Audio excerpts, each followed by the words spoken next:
여러분과 함께 사도행전의 6번째 시간을 맞아서요, 크리스천으로서 한 사람으로서 살아가는 우리의 자부심과 자존감에 대한 이야기를 나누고 싶습니다. 성경이 이야기하는 자부심은 사람에 의해 흔들리는 것이 아닙니다.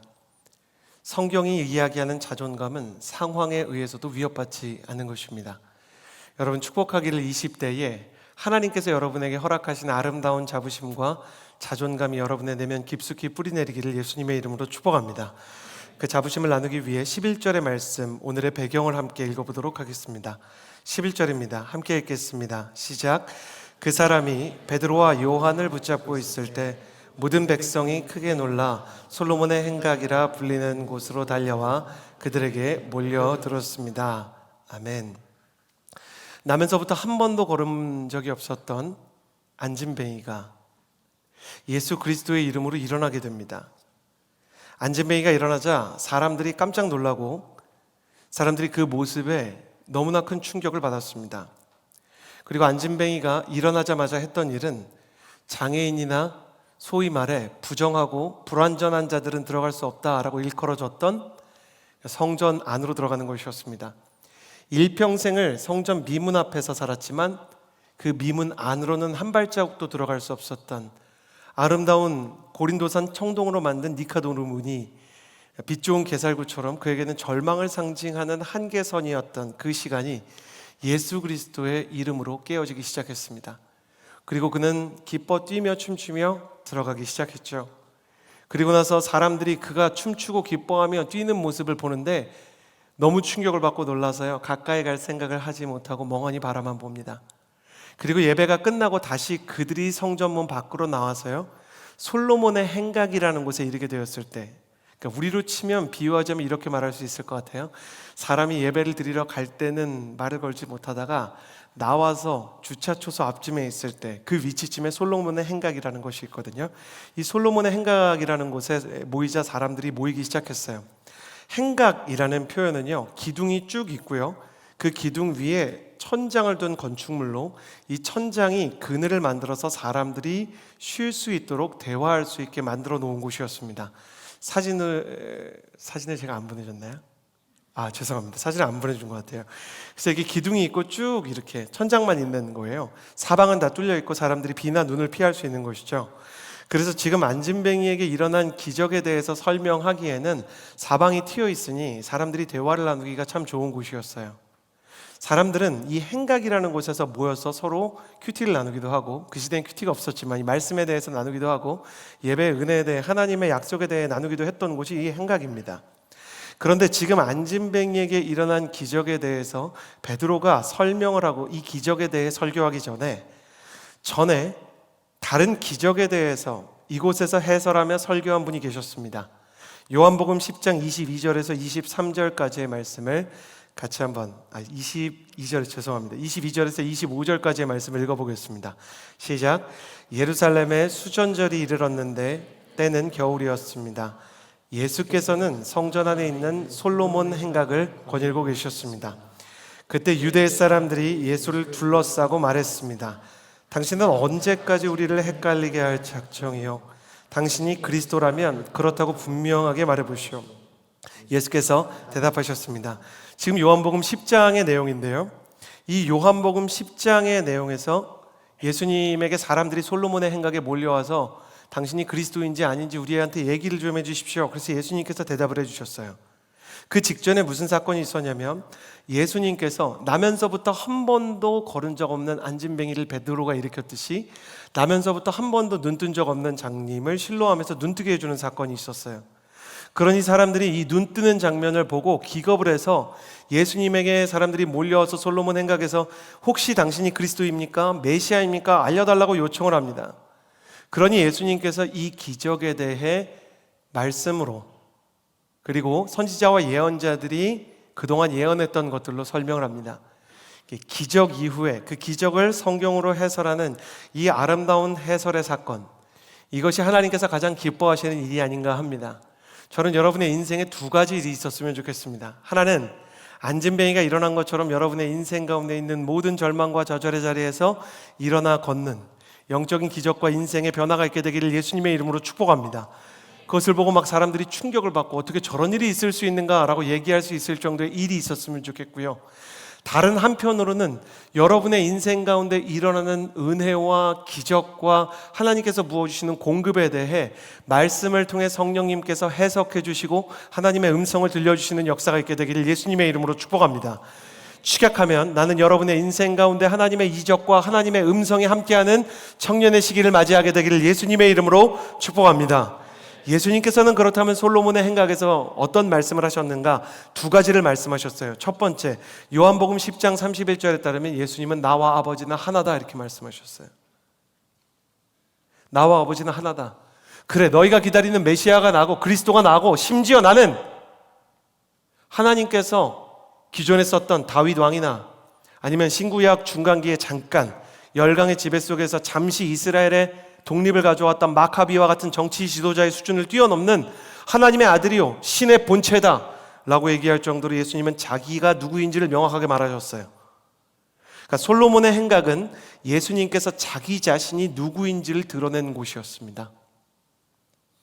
사람들에게 내가 누구다 라고 처음으로 선명하게 얘기했던, 제자들에게 뿐만 아니라 모든 사람에게 자신이 누구인지를 드러낸 곳이 이 솔로몬 행각이었습니다. 또 예수님께서는 거기서 자신의 정체를 드러내셨을 뿐만 아니라 자기 제자들에 대해서도 말하셨습니다. 요한복음 10장 27절에 제자들을 보시면서 내 양들은 내 음성을 알아듣는다. 나는 내 양들을 알고 내 양들은 나를 따른다.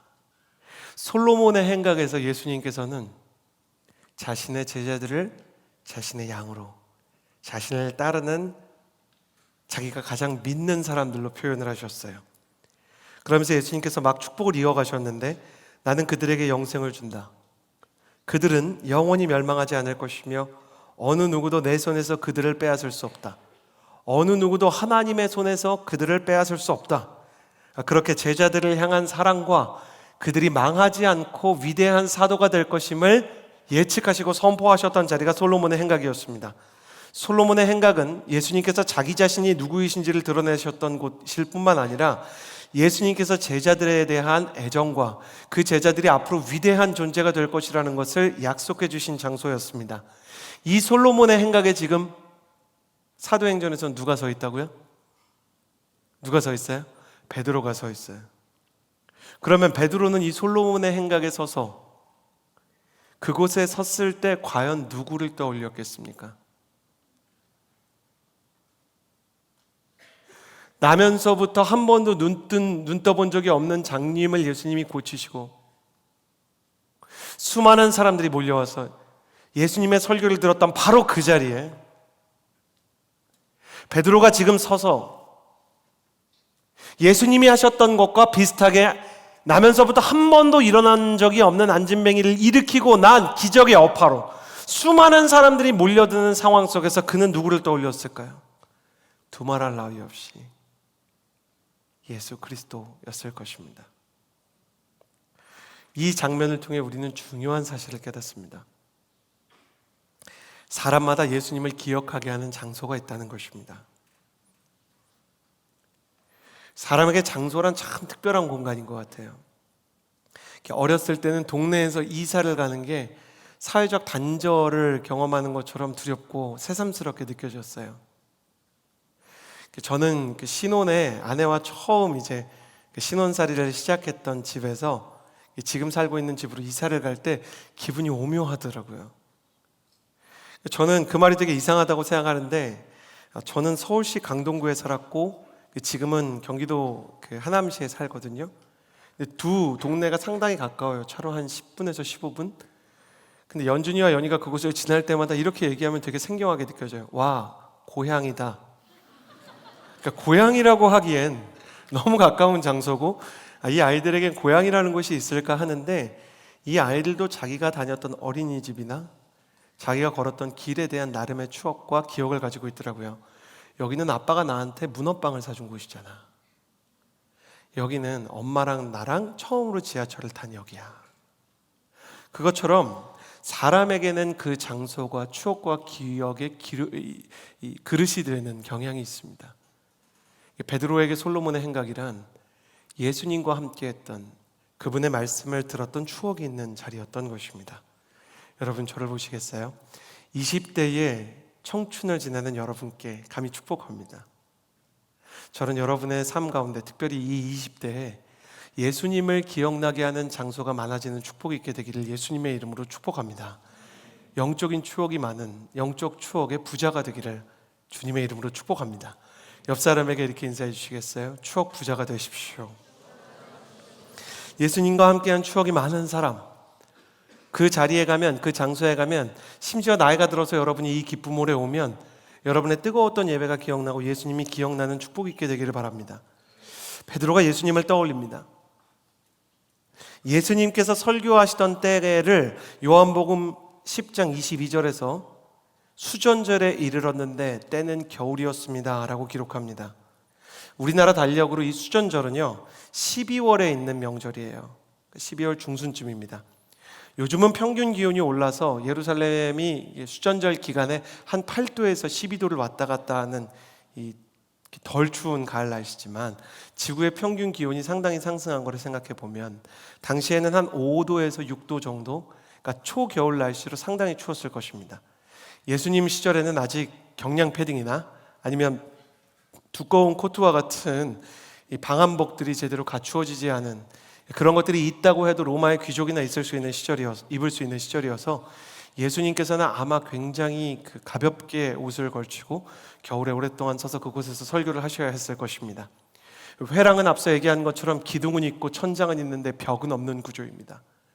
마치 끝없이 이어져 있는 정자와 같이 큰 이 정자들의 향연과 같은 곳인데, 그러다 보니 사방에서 바람이 불어오는데 한겨울에 예수님께서 노상에서 말씀을 전하고 계셨습니다. 지금 베드로가 서 있는 시점은 6월절이 조금 지난 시점입니다. 계절로 치면 따뜻한 늦봄이나 혹은 초여름이 되었을 것입니다. 베드로는 추위에 떨며 말씀을 전하셨던 예수님을 생각하며 자신은 따뜻한 봄의 말씀을 전하는 것조차 예수님의 배려로 느껴졌을 것입니다. 중요한 것은 예수님께서 이 설교를 하실 때 베드로와 제자들이 그 의미를 명확히 알지 못했다는 것입니다. 예수님은 자신이 그리스도라는 사실을 밝히 드러내셨고 예수님께서 메시아라는 사실을 알려주셨지만 십자가에 못 박힐 때 제자들은 도망갔고 예수님께서 부활하셨을 때도 제자들은 도망갔습니다. 십자가에서 예수님께서 못 박히실 때는 예수님이 십자가에 못 박히시는 그 환경이 두려워 도망을 갔고, 예수님께서 부활하셨을 때는 자기 자신의 영적인 실패가 예수님과 어울리지 않는다고 생각해서 달아났습니다. 그러니 그보다 한참 전에 있었던 이 예수님의 솔로몬의 행각 설교 때는 제자들은 예수님이 메시아라는 의미가 무엇인지 십자가와 부활에 대해서 아는 바가 없었던 것입니다. 그리고 예수님께서 제자들에 대해 그들은 내 양이고 내 음성을 듣고 나를 따른다 라는 말을 하실 때에도 제자들은 예수님께서 자기들을 어떻게 생각하시는지에 대해서 명확히 알지 못했습니다.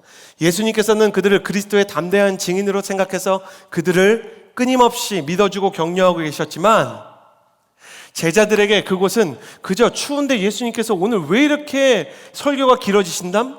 예수님의 설교는 왜 이렇게 하필 노상에서 오늘 시작됐을까? 오늘 사역은 좀 힘든데 끝나면 요한 우리가 갈 온천이나 좀 알아볼까? 그런 쓸데없는 얘기나 하는 시간이었던 것입니다. 그럼에도 불구하고 중요한 것은 결정적인 순간에 다시 한번 솔로몬의 행각에서 베드로는 예수님을 떠올리고 그분의 말씀과 그분이 전하려던 메시지를 기억했다는 것입니다.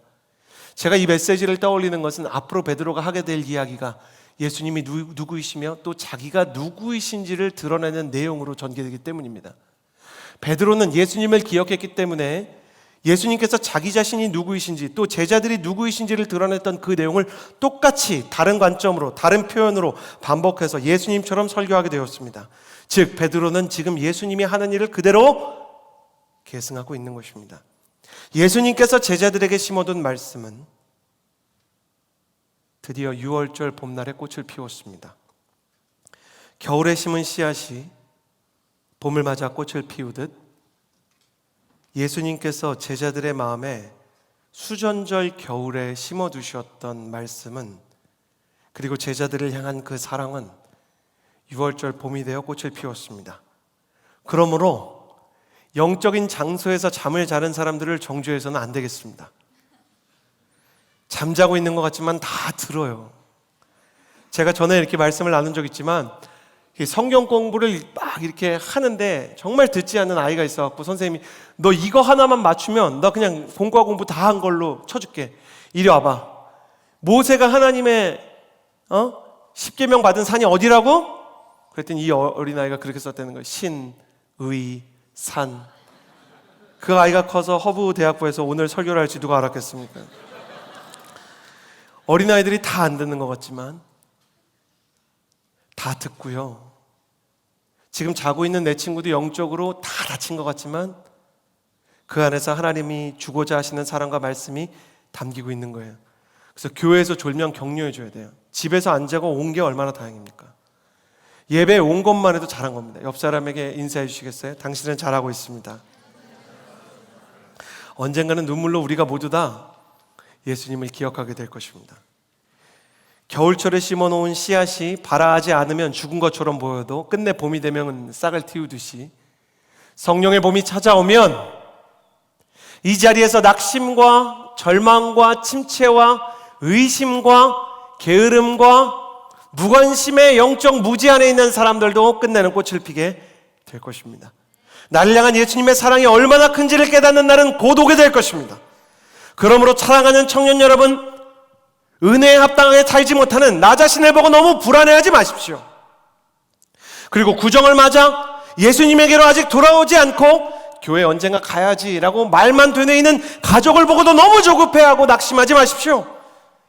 예수님께서 베드로가 솔로몬의 회랑에서 설교하게 될 것을 아시고 먼저 앞서 베드로에게 영적 추억을 주셨듯이 주님께서는 나와 우리 가족을 위해 예수님을 기억하게 될 날, 그 내일을 미리 준비하고 계시기 때문입니다. 저는 예수님께서 준비하신 그 아름다운 날을 여러분과 여러분의 가정이 모두 만나게 되는 역사가 있게 되기를 예수님의 이름으로 축복합니다. 여러분에게도 솔로몬의 회랑이 있게 되기를 바라는 것입니다. 이 솔로몬의 회랑, 솔로몬의 행각에서 예수님의 사랑과 말씀을 사무치게 느끼고 있는 베드로는요, 그곳에서 자신이 누구이며 무엇을 전해야 하는지를 분명히 깨닫고 세 가지를 이야기합니다. 첫 번째 12절 말씀을 같이 한번 읽도록 하겠습니다. 12절 같이 읽겠습니다. 시작. 베드로가 이것을 보고 백성에게 말했습니다. 이스라엘 사람들이여, 왜 이 일을 이상하게 생각합니까? 또 우리 자신의 능력과 경건으로 이 사람을 걷게 한 것처럼 왜 우리를 주목합니까? 베드로가 처음으로 나누는 메시지는 이것입니다. 가슴에 손을 얹고 저를 따라해 주시겠어요? 우리는 이 일의 주인공이 아닙니다. 베드로가 하고 싶은 말을 하기 위해서 가장 먼저 청중에게 질문을 던지는 형식으로 말씀을 시작합니다. 먼저 왜 이 일을 이상하게 생각합니까? 쉽게 말하면 이게 뭐 대단한 일이라고 그렇게 기겁을 하십니까? 아니, 나면서부터 걷지 못하는 안진뱅이가 일어났다 그러면 정말 놀라운 기적이죠. 예수님을 안 믿는 사람들도 놀라겠지만 예수님 믿는 사람들도 아마 놀랄 것입니다. 제가 예전에 어떤 아울리치 이야기를 청년부에서 들었는데 진짜 어떤 아울리치에서 귀신 들린 사람을 만난 거예요.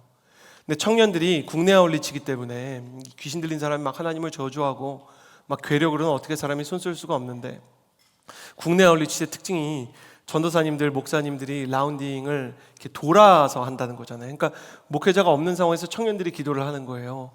근데 기도를 하는데 귀신이 기도를 하는 순간에 비명을 지르면서 막 꽉 하면서 막 나가고 기도 그만해라, 도저히 견딜 수가 없다 그러더래요. 그때 가장 놀란 건 기도하는 자기 자신이래요. 내 기도에 능력이 있구나. 그러니까 기도하면서 그분들이 놀란 거예요. 너무 놀란 거예요. 그러니까 너무 놀래가지고 믿음 없는 기도하는 자와 믿음 있는 귀신 사이에 이 전쟁이 벌어져가지고 믿음 좋은 귀신이 믿음이 연약한 이분들의 기도를 통해 쫓겨나갔다는 거 아니에요? 그런 연약한 믿음을 가지고 기도를 하는데도 이 귀신이 나가니까 사람들이 어때요? 원래 예수님 앞에서 귀신이 떠난다는 걸 알았지만 사람들이 귀신이 나가니까 막 기겁을 하고 놀랄 수가 있다는 거예요. 이해가 될 만한 말인데 베드로는 이건 놀랄 만한 일이 아닙니다. 이게 뭐 대단한 일입니까? 라고 얘기합니다. 베드로는 왜 이렇게 다그치고 질문을 했을까? 지난주 말씀을 기억해 봅시다.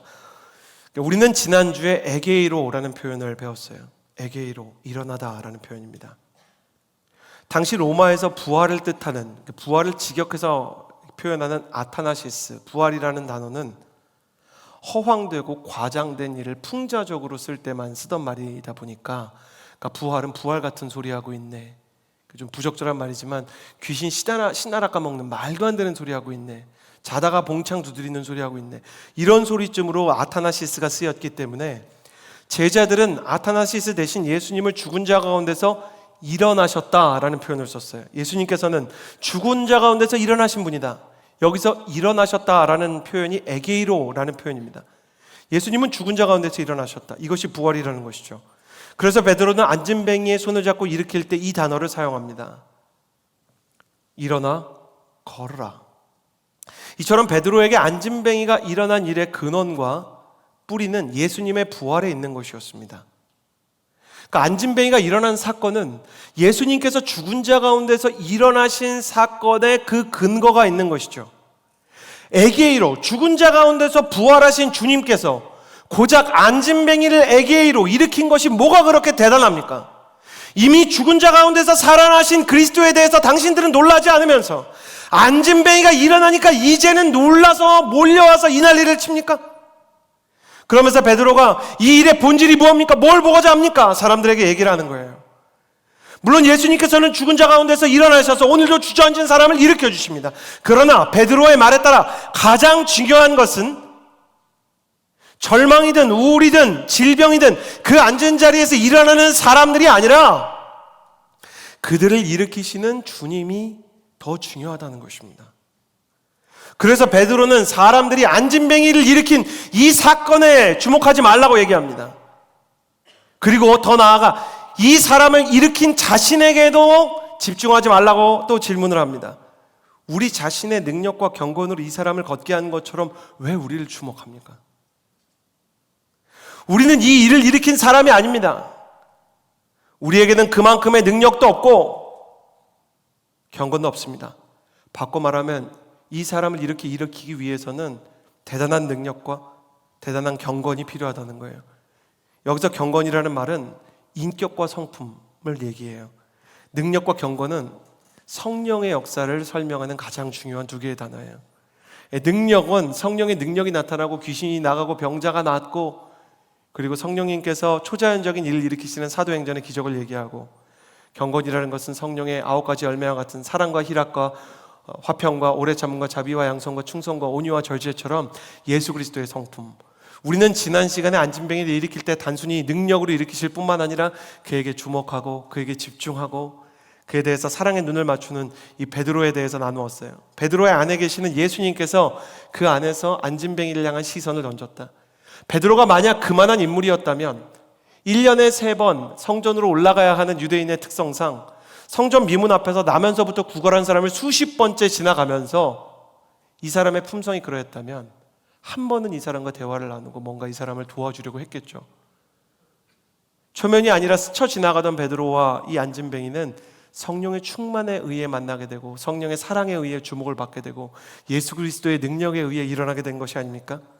그러니 베드로는 이건 내가 아니고 성령의 능력이고 예수 그리스도의 성품으로 비롯된 일입니다 라고 얘기합니다.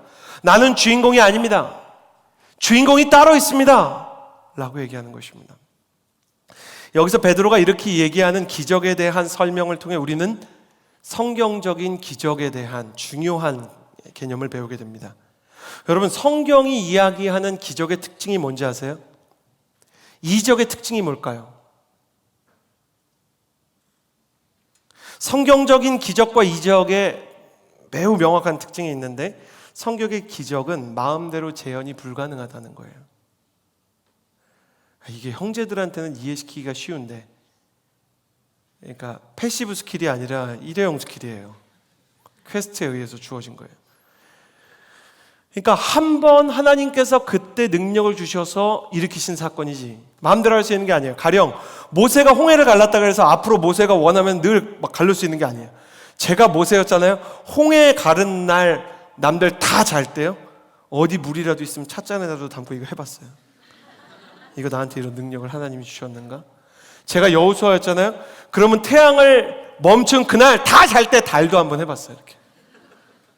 근데 성경에서 그러한 일들이 그 사람의 인생에서 계속 나타나는 게 아니란 말이에요.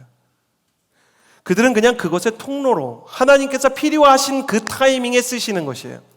중국 공산당의 싸움에서 패주하고 대만으로 도주했던 장제스라는 사람이 있었어요. 공산당과의 전쟁에서 패주하고 대만을 세우게 되었던 지도자죠. 장제스는 대만에 왔을 때 많은 이 장제스의 군대는 이미 알고 있었지만 일부 장제스의 군대는 수도꼭지를 처음 본 사람들이 있었어요. 그래서 수도꼭지가 이렇게 벽에 있는데 이걸 트니까 물이 나오니까 너무너무 신기한 거예요. 일부 사람들이.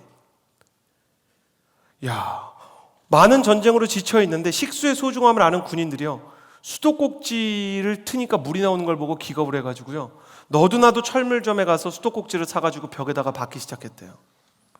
근데 이거 돌리니까 물이 안 나오는 거예요. 화가 나서 철물점에 가서 총질을 했다는 겁니다. 시원한 물을 먹기 위해서 그 사람들이 수도꼭지, 눈에 보이는 것은 보았지만 거기서 물을 얻지 못했던 이유는 간단합니다. 거긴 상수도관이 없는 자리였기 때문이에요. 중요한 건 수도꼭지가 아니라 보이지 않는 수원지입니다. 여러분, 영적인 시각, 영적인 분별력이란 무엇일까요? 그것은 쉽게 말해서 보이지 않는 것들을 더 소중히 여기고 보이지 않는 것들에 더 집중하는 것입니다. 보이는 물질과 보이는 돈보다 보이지 않는 예수 그리스도의 이름과 보이지 않는 사람의 성품을 더 소중히 여기는 것입니다. 보이는 것이 가장 소중한 사람을 속물이라고 부릅니다. 그리고 보이지 않는 것을 소중히 여기는 마음을 영적인 시야라고 하는 것입니다. 베드로는 지금 이들을 보이는 기적의 차원에서 보이지 않는 영적인 수원지로 이끌고 있습니다. 나는 지금 이 기적이라는 사건에서 단지 틀어놓은 수도꼭지에 불과합니다. 지금 나는 물을 길어올 능력도 없고 생명의 근원이 되시는 분은 따로 있습니다. 그러니 나에게 주어진 스포트라이트를 돌려서 주님께로 그 시선을 돌리십시오. 나는 수도꼭지일 뿐입니다. 생명의 물이 담긴 수원지를 향해 여러분이 주목을 해야 됩니다. 내게 주목하지 마십시오. 과거 베드로는 자신이 주목받고 힘 있는 자리에 있는 것을 인생의 자부심 삼았던 인물입니다. 사람이 자기를 좀 알아주면 어깨가 으쓱하고, 사람이 자기를 알아주지 않고 깎아내리면 화가 나거나 우울하고 침울한 사람이었어요. 이 다혈질의 특징이죠. 베드로와 같은 사람들은 사람들이 막 이렇게 너무 잘했다 그러면 막 마음 가운데 이렇게 격려가 되는 거예요. 근데 아무도 나를 알아주지 않으면 뭔가 마음이 쓸쓸한 거예요. 오늘날 이 시대의 수많은 청년들이 타인의 시선에 자신의 기준을 맞추고 살아요.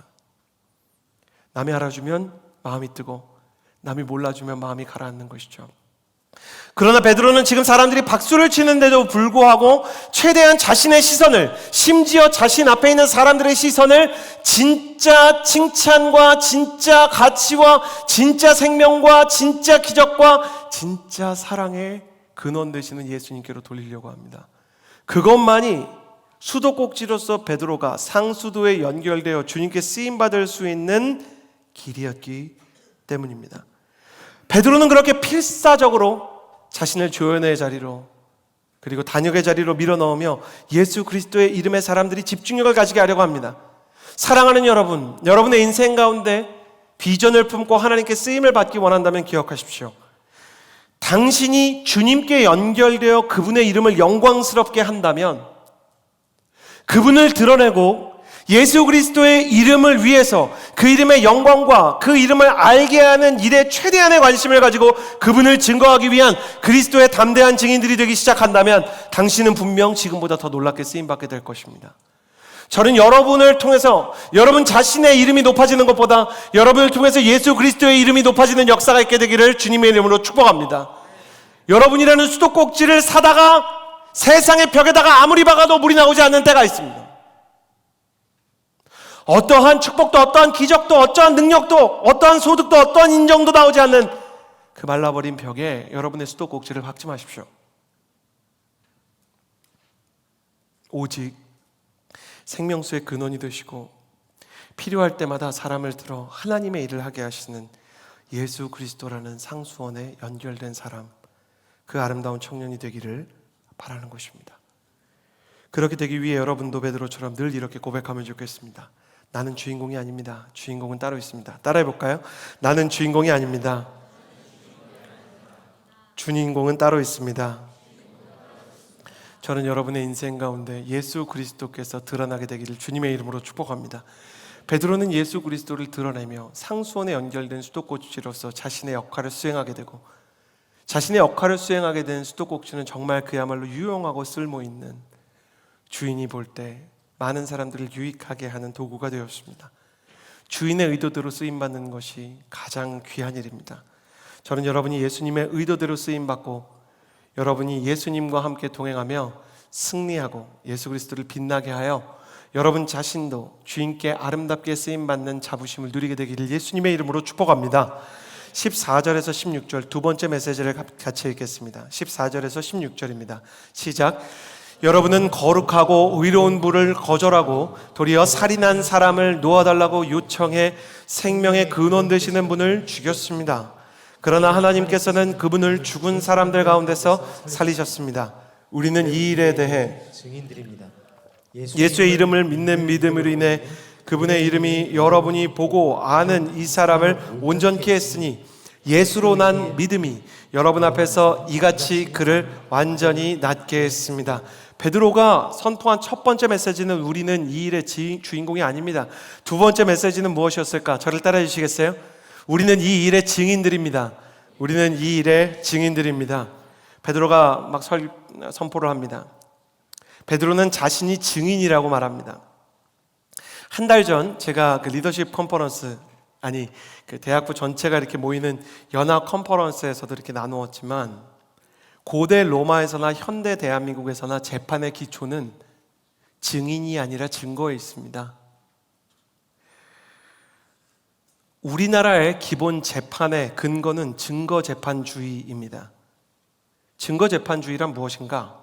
10사람의 증인이 증언을 해도 하나의 증거가 더 중요하다는 의미입니다. 예를 들어 보겠습니다. 자전거를 훔쳐갔습니다. 어떤 사람이 이주영 전도사님의 자전거를 이렇게 막 훔쳐갔는데 10사람이 구길모가 도둑이라고 막 증언하는 겁니다. 구길모의 성품상 그럴 리가 없지만 구길모 전사님이 도둑이다라고 얘기를 해도 CCTV에 다른 사람, 이진기 전사님이 찍혀 있다면 진기가 범인인 것입니다. 아무리 사람들이 얘기를 해도 증거가 발견되면 증거가 더 큰 효력을 발견하는 것입니다. 어떤 사람이 살인범이다라고 얘기를 했는데 그 사람이 다른 곳에서 같은 시간에 밥을 먹고 있는 장면이 찍혔을 뿐만 아니라 피해자로 죽어버린 사람 그 집에서 살해당하는 장면이 다른 차 블랙박스에 찍혀 있다 그러면 증거가 더 중요한 거죠. 효율을 생각하면 재판에서 증거를 발견하는 게 훨씬 더 중요합니다. 만약 하나님께서 예수님의 부활을 그저 증명하려고 한 것이었다면 증거를 선택했을 겁니다. 가령 매년 이맘때 홍해가 갈라진다든지, 아니면 지금도 성전 미문 앞에서 안진매가 일어나는데 다른 이름으로는 안 되고 예수의 이름으로만 된다든지, 하늘나라에 12월 25일이 되면 예수 그리스도께서 성탄절의 주인이다가 각 나라 말로 다 200여 국에 다 써진다든지, 그럼 사람들이 더 쉽게 믿을지도 모릅니다. 근데 하나님의 관심은 부활을 증명하는 데 있지 않았습니다. 예수님께서 원하시고 하나님께서 원하시는 것은 증거가 아니라 증인입니다. 이는 비인격적이고 죽어있는 증거라는 어떤 사물이나 기록보다 인격적인 증인들을 통해 복음이 무엇인지를 보여주고자 하는 의도가 있기 때문이에요. 예수의 부활이란 참이다라는 증거를 통한 증명이 아니라 예수의 부활을 경험하면 삶이 이렇게 되고 인생이 이렇게 된다라는 증인의 삶을 통해 예수 믿는 자의 인생과 예수를 믿는 자 안에서 살아계시는 예수님의 마음을, 예수님의 말씀을, 예수님의 메시지를 전하고 싶었던 거예요. 베드로가 우리가 이 일의 증인이다 라고 말할 땐 그냥 단순히 우리가 이 일을 봤습니다 수준을 넘어서 지금 예수 그리스도의 마음 가운데 베드로의 마음 가운데 예수님의 마음이 있고, 베드로가 하는 일이 곧 예수께서 하시는 일이다. 예수를 믿는 증인으로서의 삶이란 예수의 마음으로 사는 것이고 예수님이 하는 일을 하는 것이고 예수님이 전하는 말을 전하는 것이다. 이것이 바로 주님께서 원하시는 것이다. 그것을 증명하고 있는 거예요. 사도행전 1장 8절에 오직 성령이 너희에게 임하시면 너희가 권능을 받고 예루살렘과 온 유대와 사마리아와 땅끝까지 이르러 내 증인이 될 것이다 라고 말씀하셨는데, 줄이면 너희가 내 증인이 될 것이다 라고 말씀하실 때까지만 해도 베드로는 이 말이 뭔지 몰랐어요. 근데 성령을 받고 나니까 예수님의 마음을 품고 예수님이 하셨던 일, 그리고 하려는 일을 하는 것이 곧 증인의 일이라는 걸 알게 됐어요. 진짜 증인의 삶이란 예수 그리스도의 마음을 품는 것입니다. 그러므로 저를 보시겠어요? 나는 여러분 한 사람 한 사람의 마음 가운데 예수 그리스도의 사랑과 예수 그리스도의 기쁨과 예수 그리스도의 화해케 하시는 능력과 예수 그리스도의 오래 참는 인내와 예수 그리스도의 세상을 향한 자비와 예수 그리스도의 양선 친절한 마음과 예수 그리스도의 충성된 변하지 않는 신실한 마음과 예수 그리스도의 온유한 마음과 예수 그리스도의 죄를 끊어내는 절제 성령의 열매 9가지가 하나하나 맺히게 되기를 예수님의 이름으로 축복합니다. 그것이 증인이 될 것이다에 대한 약속이라는 거예요. 예수의 마음으로 살게 될 것이다. 그리고 여러분이 가는 곳마다 안진뱅이가 일어나고 없는 역사가 일어나게 되기를 예수님의 이름으로 축복합니다. 우울과 좌절과 낙심과 공황과 두려움과 내일에 대한 단절로 인해 나에게는 더 이상 희망이 없다고 생각하는 사람들의 손을 붙잡고 죽은 자 가운데서 에게이로 일어나신 예수의 이름으로 에게이로 일어나라 외치고 그들을 절망의 자리에서 손을 잡아 일으키는 예수의 사람 되기를 주님의 이름으로 축복합니다. 여러분이 선생이 되면 교육계가 바뀔 것입니다. 여러분이 미술가가 되고 여러분이 음악가가 되면 예술계가 바뀔 것입니다. 여러분이 회사원이 되면 경제계와 경영계와 IT가 바뀌게 될 것입니다. 여러분이 연구를 하면 예수 그리스도의 진리와 예수 그리스도께서 원하는 것들을 발견하게 되기를 축복합니다. 여러분의 모든 삶의 영역 속에서 그 골목마다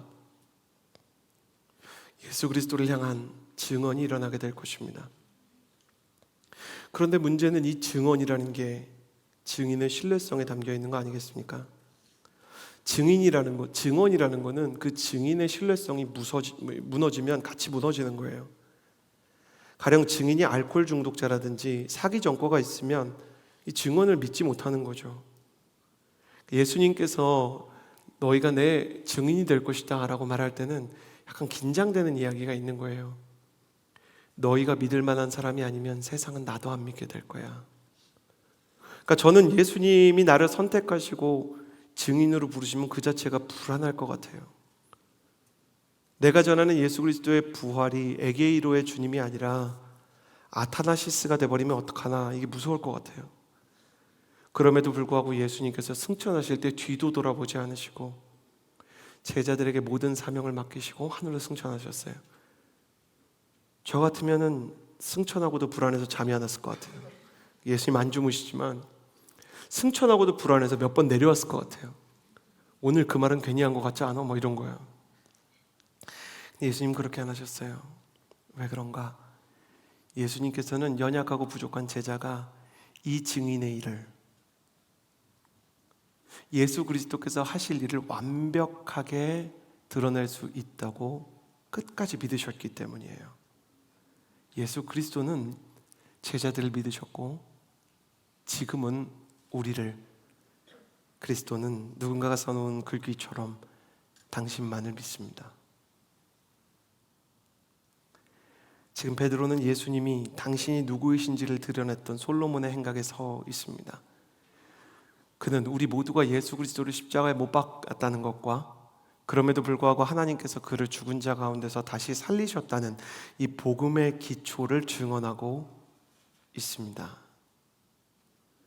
그러면서 이런 표현을 쓰는데 16절을 보면 예수의 이름을 믿는 믿음으로 인해 이 사람이 온전케 되었다라는 표현을 하는데, 예수의 이름을 믿는 믿음, 16절에 첫 번째 나오는 예수의 이름을 믿는 믿음은 베드로 안에 있는 거예요. 베드로가 예수님을 믿었다는 거예요. 내가 예수의 이름을 믿는 믿음으로 이 사람을 온전케 한 건 맞는데, 이 예수의 이름으로 믿는 믿음은 어디에서 왔는가에 대해서 이렇게 얘기해요. 예수로 인해 난 믿음이래요. 그러니까 베드로가 지금 무슨 얘기를 하고 있냐면,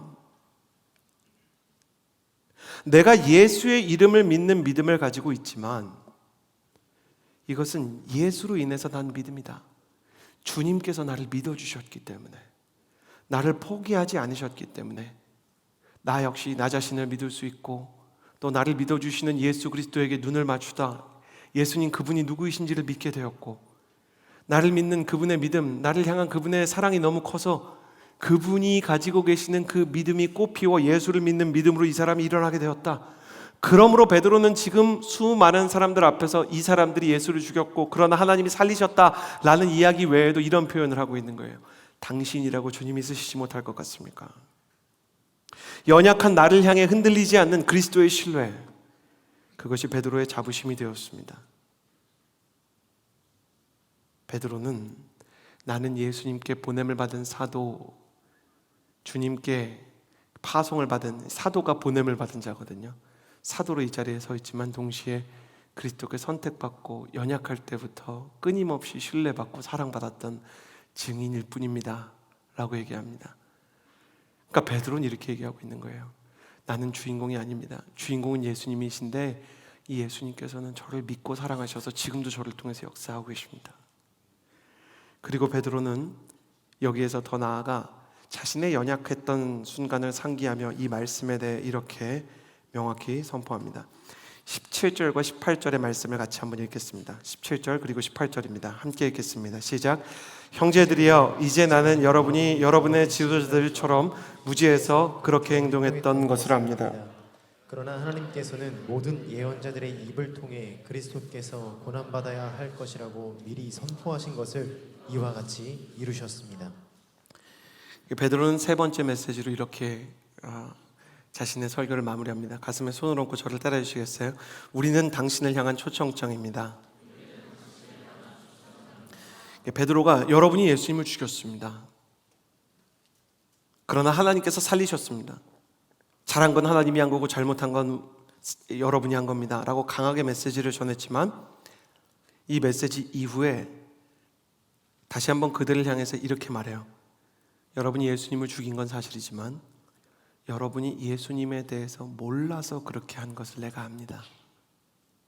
나도 예수님을 모르고 나와 함께한 제자들도 예수님이 메시아라는 것이 어떤 의미인지 명확히 몰랐는데 당신이 어떻게 그걸 다 알겠습니까? 모르고 그랬다는 것을 압니다. 우리는 베드로의 이런 설교 속에서 예수님의 성품을 봅니다. 예수님은 우리가 죄인이라는 진단에 대해서는 타협 없이 우리가 죄인이라고 말씀하십니다.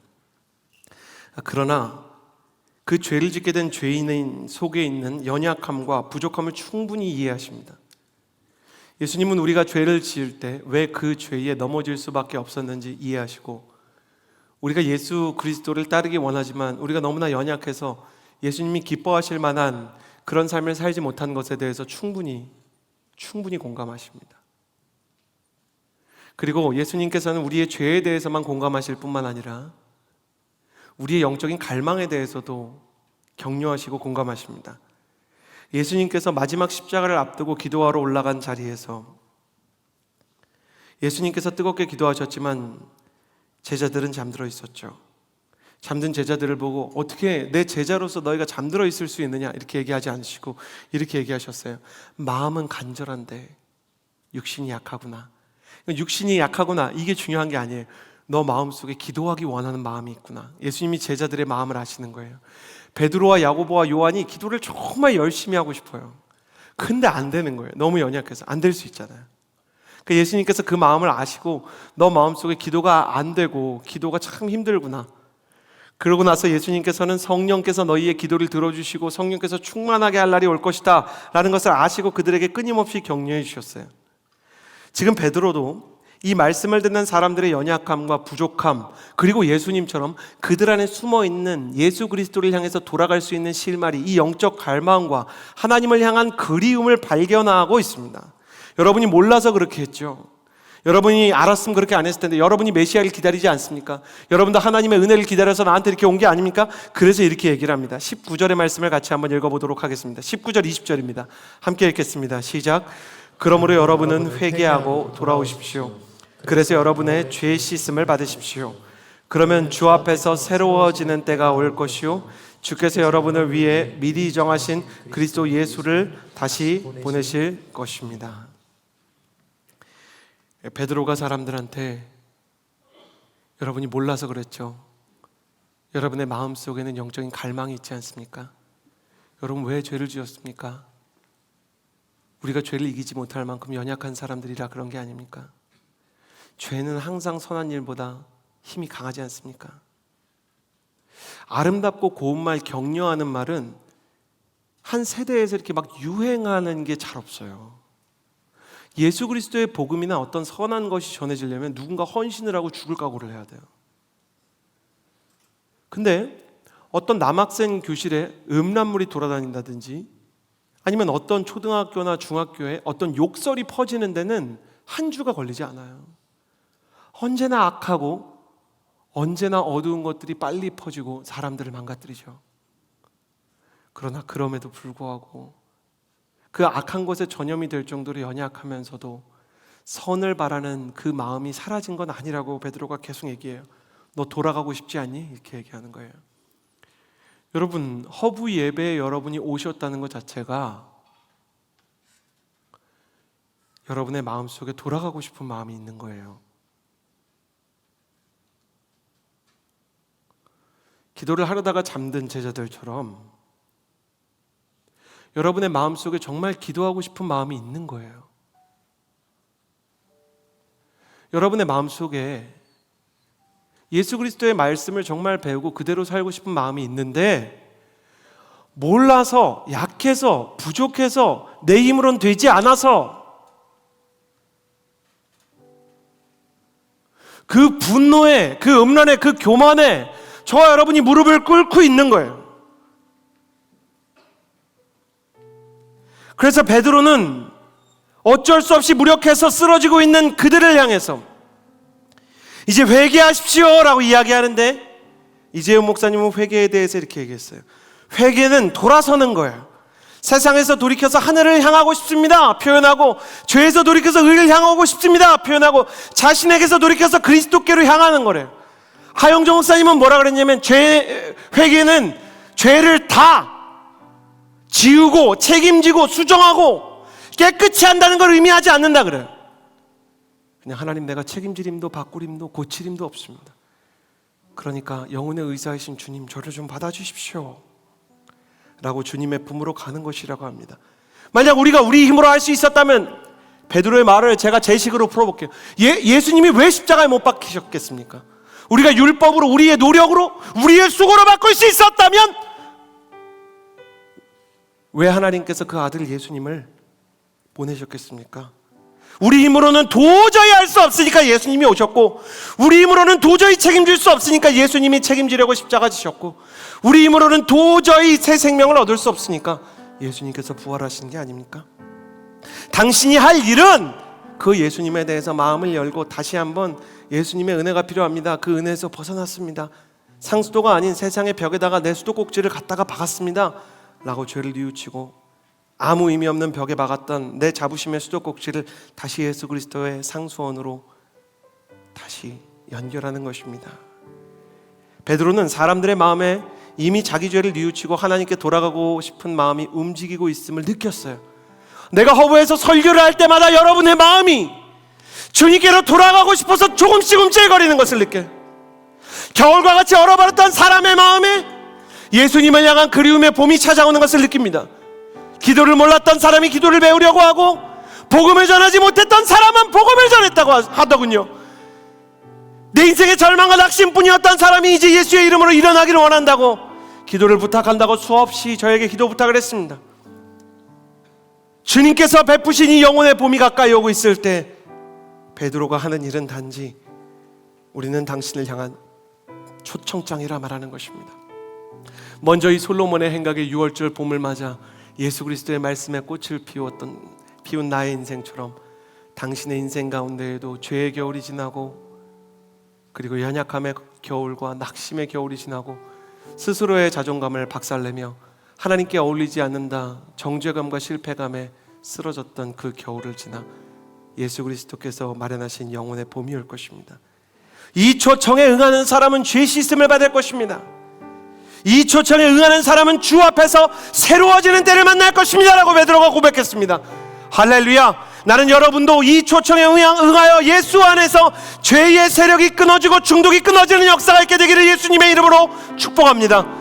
예수 그리스도 안에서 주 앞에서 새로워지는 때를 만날 것이라고 했는데, 내가 기대도 하지 못했고, 어떻게 나한테 이런 기쁨이, 어떻게 이렇게 내 안에서 이런 사랑이, 어떻게 내 안에서 이런 온유와 절제가 있을 수 있는가? 그런 새로움의 때가 오기를 예수님의 이름으로 축복합니다. 이 초청에 응하는 사람은 예수 그리스도를 다시 만나게 될 것이라고 말씀해 베드로가 선포하였습니다. 베드로는 이렇게 솔로몬의 행각에 서서 자신의 증언을 마무리하고 있습니다. 솔로몬의 행각에서 예수님의 말씀을 들었던 사람이 이제 예수님을 기억하는 사람이 되고, 예수님을 기억하는 사람이 이제는 예수님을 생각나게 하는 사람이 되었습니다.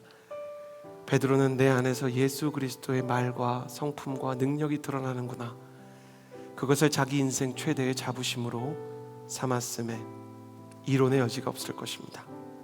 저는 여러분의 인생의 자부심도 예수 그리스도의 성품과 능력이 드러나는 것이 되기를 축복합니다.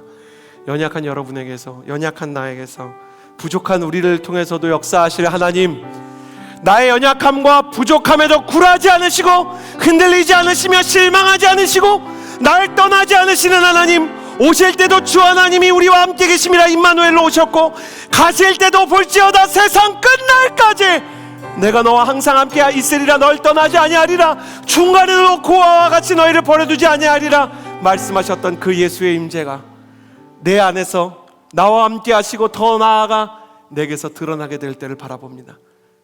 여러분을 통해 예수 그리스도가 기억나고 예수 그리스도가 드러나게 되기를, 그것이 여러분의 인생의 자부심이 되기를 축복합니다. 예수님의 그 거룩한 통로로 쓰임받기 원하는 분들 함께 기도하며 나아가기를 원합니다.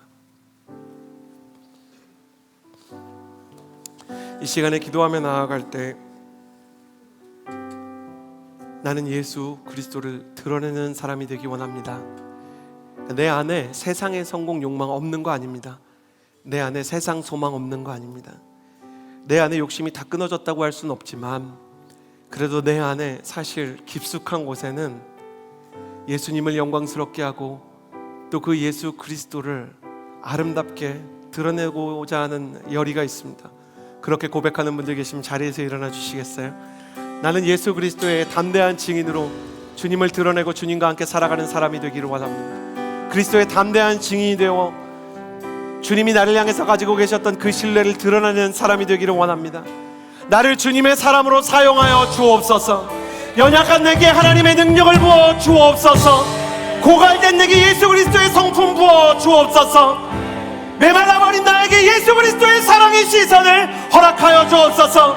금과 은이 내게 없지만 예수의 이름으로 사람을 살리고 세우는 하나님의 사람이 되기를 원하오니, 주여 성령의 충만과 예수 그리스도의 임재를 경험하게 하여 주옵소서. 두 손을 하늘로 향하여 들고 주여 한번 부르짖고 기도합니다. 주여!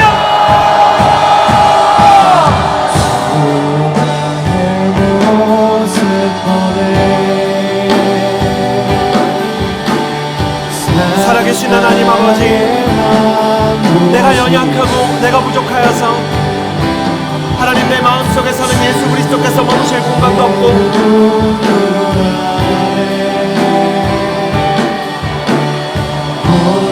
내 안에서는 예수님의 사랑이 드러날 길도 없습니다.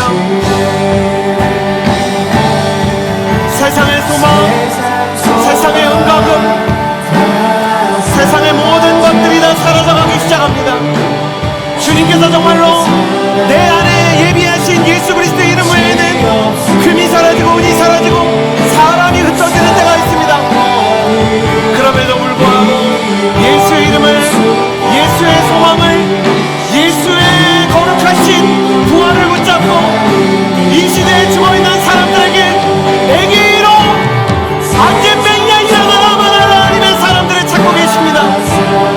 너가 나와 함께 가서 저 주저앉은 사람들을 일으키지 않겠느냐?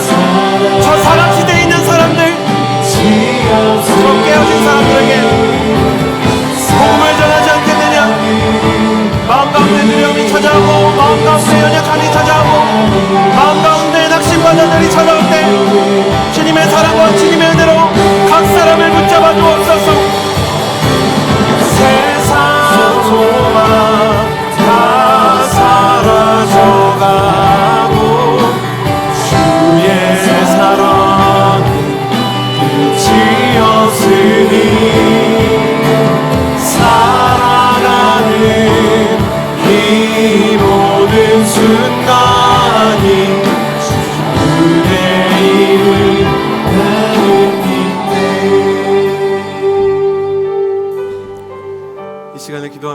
때 하나님, 나의 청년의 시기를 예수님과의 추억으로 많이 채우고 칠하는 사람이 되게 하여 주옵소서. 하나님, 내게 불현듯 예수님을 생각나게 하는 공간들이 늘어나게 하여 주옵소서.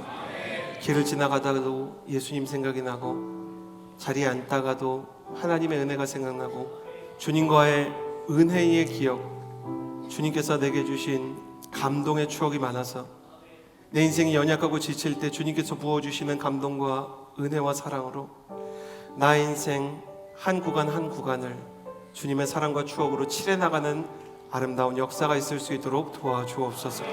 두 손에 가슴에 얹고 기도하며 나아갈 때 하나님, 주님과의 추억을 아름답게 쌓아가는 청년의 시간이 되게 하여 달라고 기도하며 나아갑니다. 기도하겠습니다. 하나님, 나의 시간을 주님과의 시간으로 채우게 하여 주옵소서. 하나님, 나의 시간을 주님과의 동행으로 채우게 하여 주옵소서.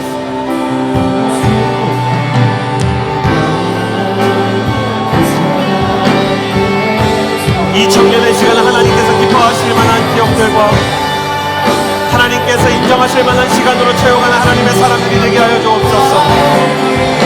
주님께서 기뻐하셨던 것이 무엇인지 기억하고 복음을 전하고 말씀을 전하고 주와 함께 한 걸음씩 나아갔던 추억으로 나의 인생을 채울 수 있도록 하여 주옵소서. 주님, 나에게 이 허브에서의 생활이, 이 20대가 하나님 나의 인생 평생의 가장 큰 뜨거움과 가장 큰 하나님께서 부어주시는 은혜와 능력의 거룩한 기초가 되기를 소원합니다. 하나님, 도와주옵소서. 신실하신 하나님 아버지, 도와주시는 하나님의 은혜와 사랑을 따라 우리 한 사람 한 사람이 예수의 이름과 예수의 사랑으로 하나님 한 걸음씩 당신과의 추억을 늘려가며 나의 인생의 여백을 치러가게 하여 주옵소서. 내 마음 가운데 찾아오는 많은 회의와 많은 물결들이 있으나 오직 예수 그리스도께서 부어주시는 사랑과 그 은혜와 사랑이 아니면 하나님, 우리가 한 걸음도 나아갈 수 없음을 고백합니다. 하나님, 우리가 주님과 함께 걸으며 주님과 함께 채우며 주님과 함께 기록하는 하나님의 아름다운 사람들이 되게 하여 주옵소서. 하나님, 내게도 솔로몬의 행각을 허락하여 주옵소서. 하나님 아버지, 내게도 솔로몬의 행각과 같은 주님의 말씀에 그 거룩한 기회들을 허락하여 주옵소서.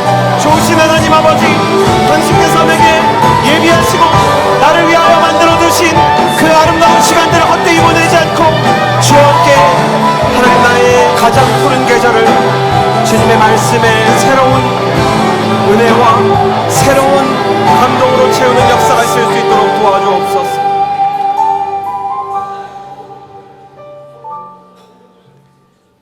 마지막으로 기도하며 나아갈 때 하나님, 우리도 베드로처럼 예수 그리스도를 향해 사람을 초청하는 초청창으로 쓰임받게 하여 주옵소서.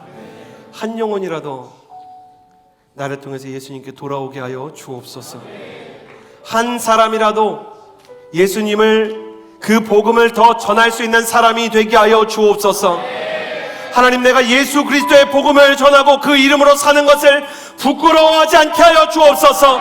예수의 이름이 내 인생의 자부심이요 예수의 증인이 된 것이 내 영혼의 자존감이며 예수의 이름을 전하는 것이 나의 인생의 가장 큰 보람 되게 하여 주옵소서. 예수 그리스도의 이름으로 살기 원하는 청년들, 그 이름을 전하기 원하는 자들마다 두 손을 하늘로 향하여 들고 마지막으로 주여 세 번 부르짖고 기도합니다. 주여, 주여, 주여.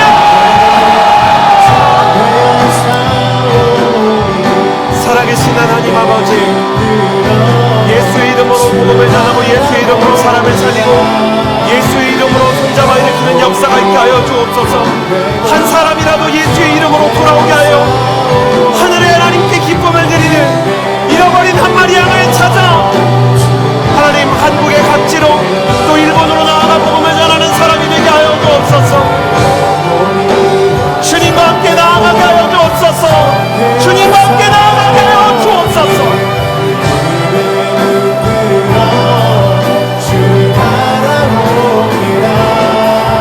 내 영혼이 완전되고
예수의 사람으로 예수와 함께 예수 그리스도의 마음으로 예수님이 하고자 하는 일, 그 일에 동참하며 동행하는 사람 되기를 원합니다.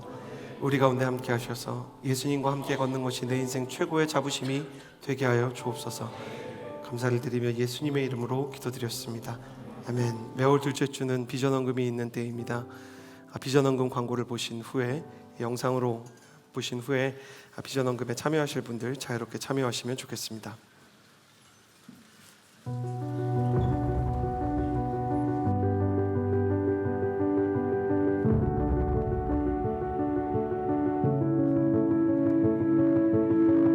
I was an orphan at 9 years old. She offered to take me to the city to work as a maid. They beat me whenever I couldn't perform my tasks well. They let me sleep with the dogs. It felt like I was in prison. If you won't obey your customer, my trafficker would give you consequences, just like what I told you earlier. It's like being trapped in a dark room without any rays of light at all.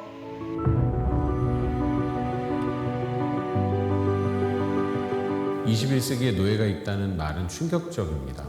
최소한의 통계인 국제기구의 통계에 따르면 약 5천만 명이 노예로 살고 있습니다. 고아이거나 거리 생활하는 사람들이 대부분이라 탈출하고 싶어도, 여길 벗어나고 싶어도 누군가에게 도움을 요청할 그런 능력조차 없는 분들이 대부분입니다. 지금도 많은 개발도상국 외곽에 있는 공장에는 우리의 도움을 기다리고 있는 사람들이 존재하고 있습니다.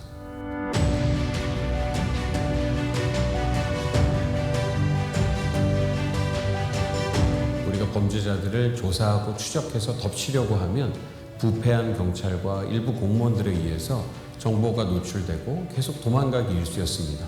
10년이 넘는 시간 동안에 그렇게 배신당하고 실패하는 일이 반복되는데, 그래도 떠나지 않고 그곳을 계속 지키고 있는 것은 쉬운 일이 아니었습니다.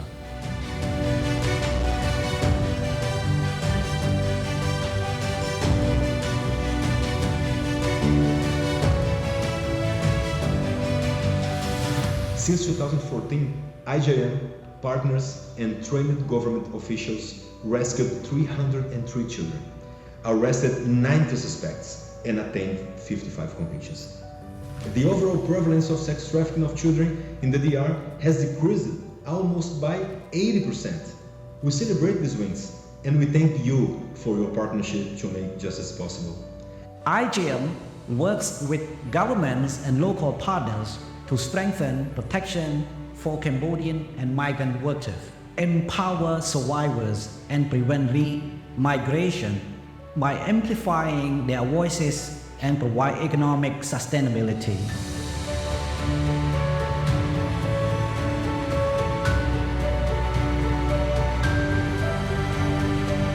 IJM은 지금도 땅끝에서 가장 소외된 21세기에도 잊혀진 고아와 과부들, 그리고 노예로 살고 있는 사람들을 향한 하나님의 마음을 전하고 있습니다. 이 일은 쉽지 않습니다. 하지만 반드시 필요한 일이고 누군가 해야만 하는 일입니다. 이름은 모르지만 이 사람들을 기억해 주시고 기도해 주신다면 하나님의 진리 말씀이 들어가서 거대한 어둠이 깨어지는 것처럼 반드시 놀라운 변화가 일어날 수 있을 거라고 확신하고 있습니다.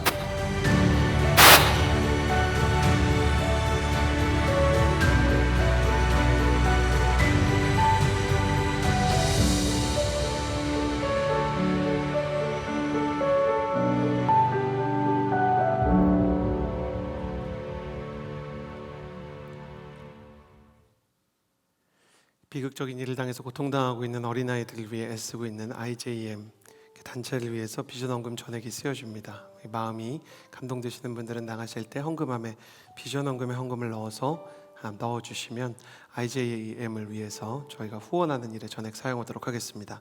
자리에서 모두 함께 일어나서요, 봉헌 찬양 드리며 나아가도록 하겠습니다.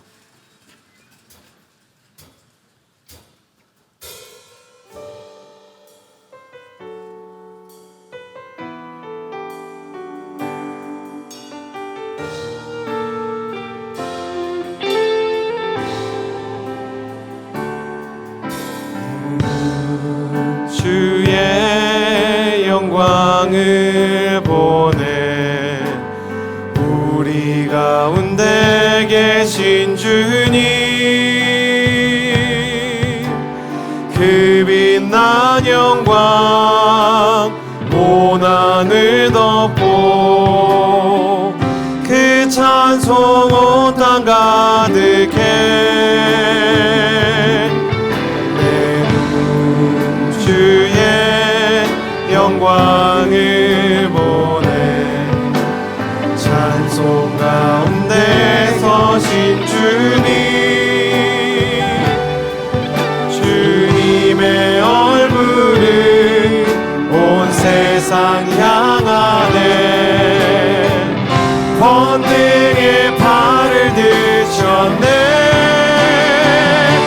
주의 영광 이곳에 가득해